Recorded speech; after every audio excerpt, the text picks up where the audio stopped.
El Kiko era una persona emprendedora, una persona luchadora, un hombre muy honrado.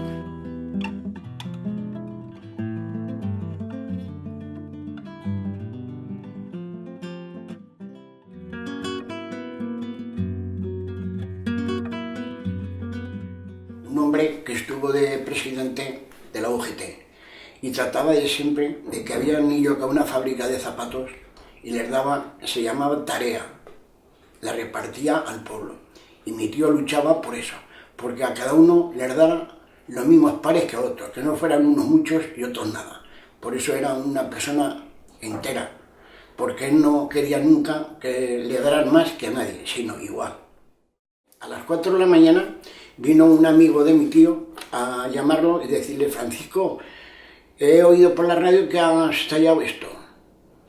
¿Y qué pasará? Entonces mi tío en casa de mi abuela, con mi abuelo, mi abuela, mi tío, yo, que era un crío, porque yo me levanté a ver el follón que había, y mi tío le dijo que no pasaba nada, que él no había hecho nada y que él no tenía que juzgar por nada. Si antes ganábamos, ahora no ganaremos. Y el otro le dijo: estos son capaces de hacer una matanza. Y así sucedió. Se le negó a marcharse porque ¿por qué no vamos a ir? Nosotros qué hemos hecho, si no hemos hecho nada. Pero tal vez como se ponían las cosas tan malas y tan duras, estuvo recogido en una casa de unos amigos. Se echó al monte porque en la casa que estaba en Brea no los quería comprometer. Que creía que estaba el Kiko con una ametralladora en la sierra. El Kiko no tenía ni escopeta, ni pistola, ni cuchillo, ni navajas. Porque no, era un hombre trabajador y era un hombre decente y no tenía ni un alma ni media. Y se enteraría, supongo yo, que se enteraría por el pastor, por su consuegro, desde que le habían cogido, habían ido a por el otro hermano. Es decir, por represalias, no aparece uno, cogeremos al otro. ¿Qué tenía que ver un hermano con otro si uno era político y el otro no era nadie?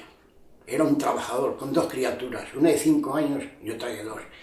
¿Qué conciencia pudieron tener esos señores, guardias civiles, a tal un hombre, sin juzgarlo, sin decirles nada, ni por qué, ni cómo manera, ponerlos cara a cara y pegarles 5 tiros? Sabía seguro que se habían cogido al hermano, era por... Y a lo mejor, pues, se bajó al tren, montó en el tren. Si el revisor lo conoció o no lo conoció, el caso es que en Purroy, en el apero de Purroy, lo pararon.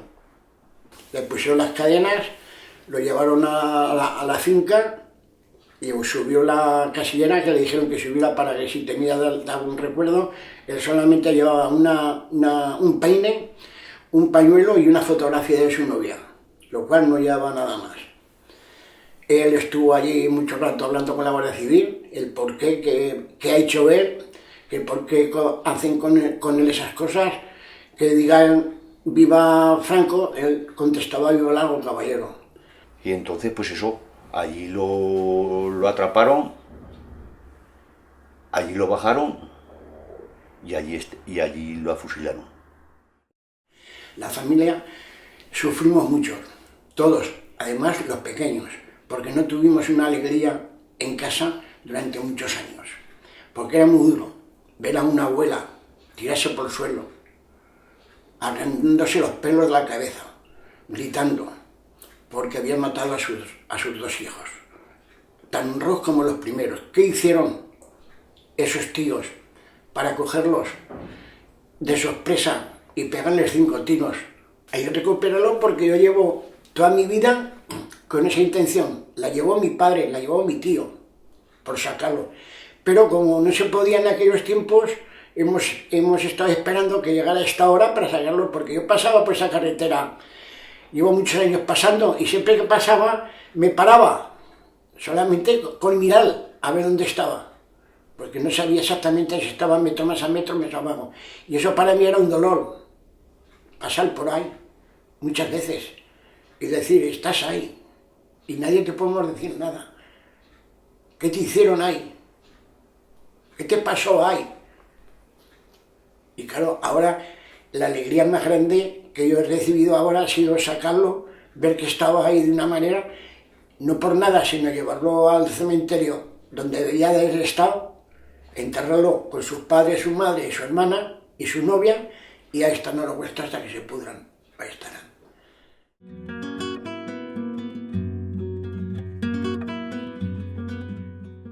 Las asociaciones por la recuperación de la memoria histórica somos un movimiento ciudadano que surge de una forma espontánea y que creo que sobre todo lo que tenemos es una profunda admiración por esa generación de españoles que se quemó en el intento de conseguir unas mayores libertades históricas para este país.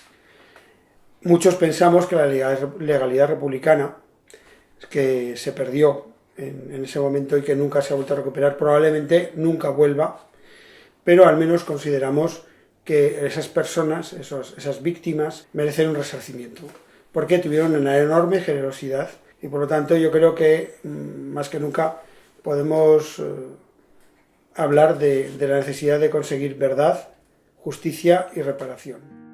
Francisco Vicente de Vera Casamayor, conocido como Kiko, era un joven idealista, una persona querida en el pueblo y que quería lo mejor para sus semejantes. Eso le hizo enfrentarse en su momento con los poderosos de Illueca, los que llegaba el momento podían manejar a su voluntad la vida y la muerte de los demás y le hicieron pagar cara a su osadía. En ningún momento quiso poner en peligro a quienes le refugiaron, tampoco pensaba que iban a perseguirlo porque verdaderamente no creía que hubiera hecho nada malo. Precisamente por esa generosidad se marchó para no poner en peligro a nadie, viendo cómo se estaban poniendo las cosas, y por una acción vergonzosa la Guardia Civil lo atrapó y él se mantuvo firme en sus convicciones hasta el final.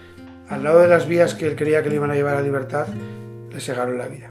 Pero lo que no consiguieron es acabar con el recuerdo de su ejemplo. Y ahora hemos conseguido rescatarlo del olvido al que lo quisieron condenar. La verdad es que la emoción que se siente cuando estás en una exhumación y al final encuentras los restos de las personas o de la persona que estás buscando es inenarrable. Eso te hace olvidar todos los impedimentos, todas las trabas, todo lo que tienes que luchar y sufrir para llegar a ese momento. La emoción de los familiares, la emoción de los voluntarios, porque todo el mundo que está allí, la verdad es que es como si fueran familiares del desaparecido. Eso yo les diría a aquellos que no quieren exhumar fosas, aquellos que todavía creen que lo hacemos por dividir España, les diría que se acercasen a una exhumación y que sintiesen eso.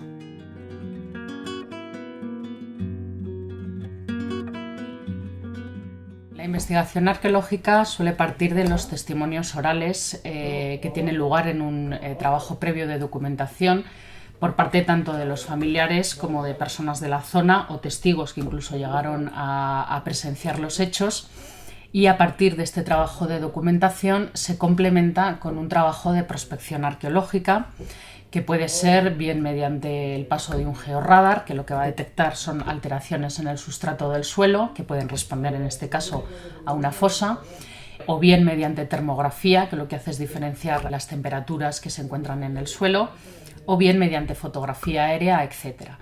Toda esta información será complementaria y nos orientará a la hora de comenzar la excavación arqueológica cuando los datos no sean muy precisos. Hay que tener en cuenta que los testimonios orales estamos hablando de personas de avanzada edad y además ha pasado un intervalo de tiempo muy importante. A partir de estos testimonios, que también pueden complementarse con testimonios escritos, y de la prospección arqueológica, lo que hacemos es determinar un punto caliente donde entendemos que hay más posibilidades de que se produzca el hallazgo y comenzar a trabajar en este punto mediante catas arqueológicas.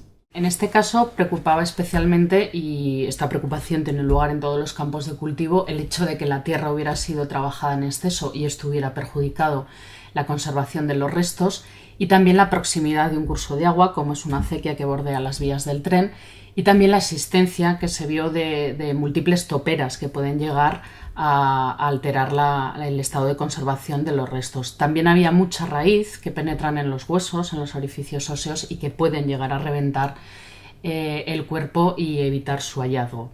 El estado de conservación, de todas formas, en los restos de la guerra civil, lo lógico es encontrarlos esqueletizados, pero el estado de conservación siempre va a depender del estrato en el que se encuentren. Si nos encontramos próximos a ríos de agua, siempre va a haber una mayor dificultad porque puede haberse producido la descomposición, no así en ambientes más secos donde la conservación es más factible.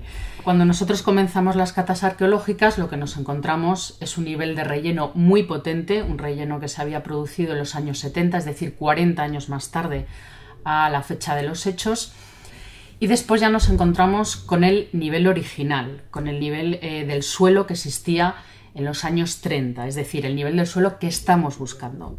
Lo que hacemos es, a partir de una referencia que nos da uno de los testimonios orales, que es la presencia de un olivo, trabajar en un punto caliente que nos da por una parte el georradar y por otra parte este testimonio. Trabajamos desde un olivo mediante la realización de catas arqueológicas desplazándonos hacia la izquierda y en profundidad hacia el campo por entender que los testimonios esta parte donde nos llevan. Al ser una fosa clandestina, donde además los testimonios apoyaban que había sido realizada de una manera muy rápida, entendemos que la profundidad no podía ser demasiada. Es decir, tenemos que bajar todo el nivel de relleno de aproximadamente 1 metro, más entre 50 y 80 centímetros a partir del suelo original. Una vez que hemos introducido los medios mecánicos y que ya constatamos qué tipo de terreno estamos tocando, ya podemos tener una idea aproximada de las posibilidades que tenemos de dar con el hallazgo. No obstante, en este caso, al tratarse solo de una persona, pues nos encontramos con una dificultad añadida, que es encontrar un solo cuerpo en un campo muy amplio.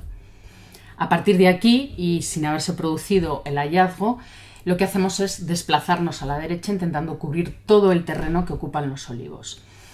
Nosotros lo que nos encontramos es las extremidades inferiores o una de las extremidades inferiores dentro de la pala, cuando la pala está siendo vaciada, y a partir de ahí se detienen los medios mecánicos. Los medios mecánicos no pueden continuar una vez que se produce el hallazgo, ¿no? Y ya se produce una intervención técnica por parte del arqueólogo. Evidentemente se procede a su excavación, en el que nosotros vamos a tratar de determinar la posición en la que se encuentra, porque nos va a dar mucha información. Si es una posición forzada, si ha sido manipulado con posterioridad, si la fosa se ajusta a las medidas del cuerpo, si por el contrario el cuerpo ha sido puesto en una posición forzada. Todo este tipo de información nos la va a dar la excavación exhaustiva del cuerpo.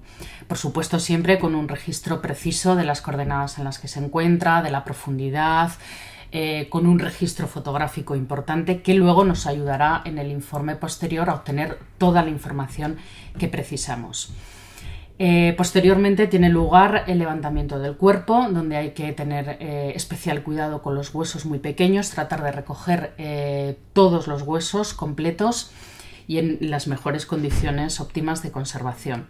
A partir de ahí va a tener lugar el estudio antropológico, en el que lo que se va a buscar es confirmar el perfil de la persona que estamos buscando. Es decir, conocemos perfectamente la edad y el sexo de la persona que estamos buscando, y el estudio antropológico lo que nos va a hacer es confirmar que efectivamente se trata de un hombre o de una mujer, y de si la edad biológica, es decir, el intervalo de edad que el antropólogo es capaz de detectar, no estamos hablando de una edad concreta, sino de que por una serie de transformaciones que se producen en el esqueleto, nosotros determinamos un intervalo de edad. A partir de aquí lo que hacemos es ver si el perfil que determinamos como antropólogos coincide con el perfil de la persona que se ha estado buscando. Otra posibilidad es que se determinen análisis de ADN. Esto es importante tenerlo en cuenta si se van a hacer análisis de ADN o no, porque la forma de recogida de los restos debe ser diferente. Es decir, hay que mantener todos los protocolos de seguridad desde el momento del hallazgo dirigidos al análisis de ADN. En el caso del ADN, por supuesto, los resultados son irrefutables, y en el caso del estudio antropológico lo que hacen es, repito, confirmar este perfil que estamos buscando. Una vez que se ha completado ese estudio, el paso final es devolver los restos a la familia, que determinarán qué es lo que quieren hacer con ellos, el depósito final de estos restos, y en este punto pues habría terminado el trabajo técnico para este tipo de intervenciones.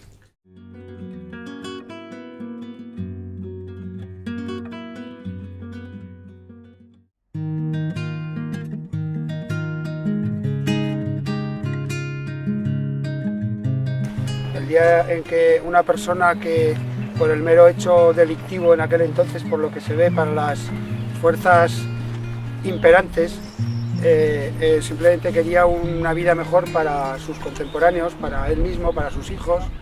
Hay testigos que dicen que se comportó hasta el último momento de una forma que yo creo que pocos hubiéramos sido capaces de llevar adelante, ¿no? Que es el no querer doblegarse a decir las palabras que ellos quisieron que dijera y mantenerse firme en sus posiciones y hasta el último momento fue fiel a sí mismo y por lo tanto a la memoria que todos le tenemos ahora, ¿no? Intentaban doblegar a toda una sociedad a través de esos asesinatos, a través del miedo, un miedo que ha creado un franquismo sociológico que persiste todavía en nuestros días, porque fueron decenas de años en los que se dijo a aquellos que eran familiares de los que habían muerto que encima los culpables de esas muertes eran ellos.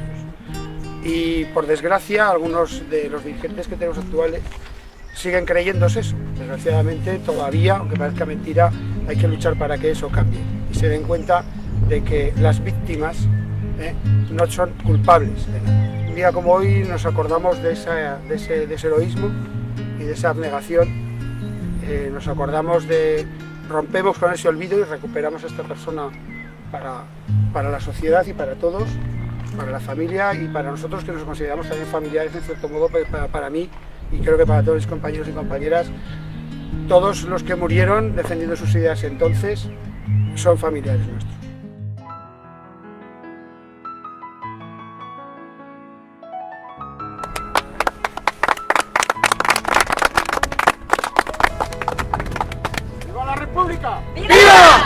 Dedicado a Francisco Quico y Antonio Vicente de Vera Casamayor y a los millones de republicanos que cayeron defendiendo y dieron su vida por una sociedad más justa, igualitaria y libre. Seamos dignos de caminar por la senda que ellos nos marcaron. Un porvenir de polvo se avecina un suceso, en que no quedará ninguna cosa, ni piedra sobre piedra, ni hueso sobre hueso. España no es España, que es una inmensa fosa, que es un gran cementerio rojo y bombardeado. Los bárbaros lo quieren de este modo. Ellos nos traen una cadena de cárceles, miseria y atropellos. ¿Quién España destruye y desordena? Ellos. Que mi voz suba a los montes y baje a la tierra y truene. Eso pide mi garganta desde ahora y desde siempre. Aquí estoy para vivir mientras el alma me suene.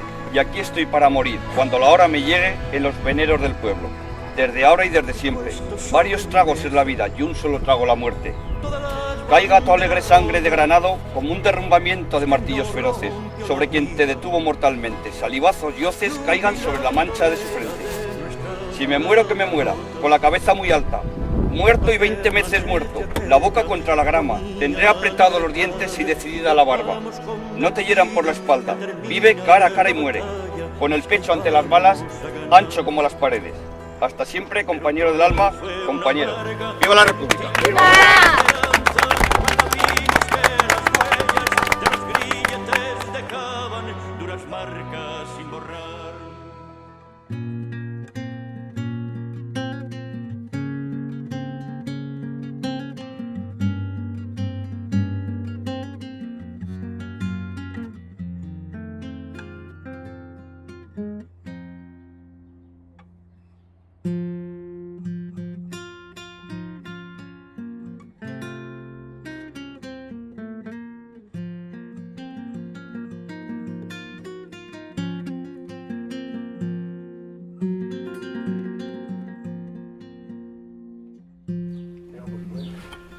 Por fin llegó, donde tanto luchamos por ti, sufriendo, que nunca debió ser así. Francisco, moriste con estas ideas, te hemos traído aquí, y Francisco, tus sobrinos y sobrinas moriremos aquí. Ahí está.